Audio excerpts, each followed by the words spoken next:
tao yung nakamasid sa maling galaw. Matalas matalim parang balaraw. Usapang pandinig at balita tao, nahang makibalit at makikansyaw. Husga ay madali na lang nakanampo, wala na rin pake basta tama raw yung mga sabi-sabi kahit makalang.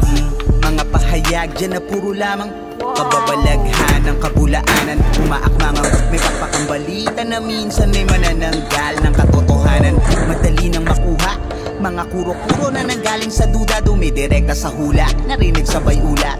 Chismis nga siguro ang siyang tema na luga, kumitenga ang lupa, lahat inahalukay para ungkatin. Bawasan totoo at dagdagan ng malagim.